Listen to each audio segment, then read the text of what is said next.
Bienvenue mesdames et messieurs. Aujourd'hui dans cette vidéo, je vais vous parler du secret de Kalocsa. Kalocsa est située dans la grande plaine hongroise, au bord du Danube, dans la région entre les rivières Danube et Tisa. Au fil des siècles, elle est devenue célèbre pour sa production de paprika, qui a apporté une richesse considérable à la ville et à ses environs. Sa tradition décorative caractéristique est appelée pingalash.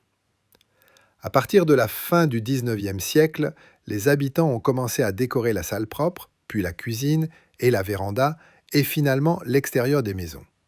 Pendant Pâques, les œufs peints sont les plus répandus dans cette région. Au début, la broderie de Kalocsa était entièrement blanche, et ce n'est qu'au début du XXe siècle qu'elle a commencé à intégrer des couleurs. D'abord, les combinaisons noires et rouges sont apparues, suivies de bleu et rouge, puis des broderies de plus en plus colorées. Il est important de savoir que les couleurs portent une signification particulière. Lorsqu'une fille était célibataire ou nouvellement mariée, elle portait des vêtements brodés colorés, rouges et joyeux.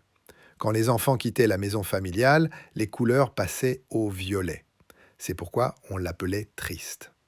Dans la vieillesse, les vêtements étaient décorés de broderies noires, brunes ou violettes sur fond noir. Nous devons la forme moderne et colorée de la broderie de Kalocsa à l'artiste Ilus Király. Elle fut la première à combiner la dentelle avec la broderie, connue sous le nom de Richelieu, ce qui a rendu la broderie de Kalocsa véritablement unique. Pour son travail, elle fut parmi les premières à recevoir le titre de maître des arts populaires en 1953.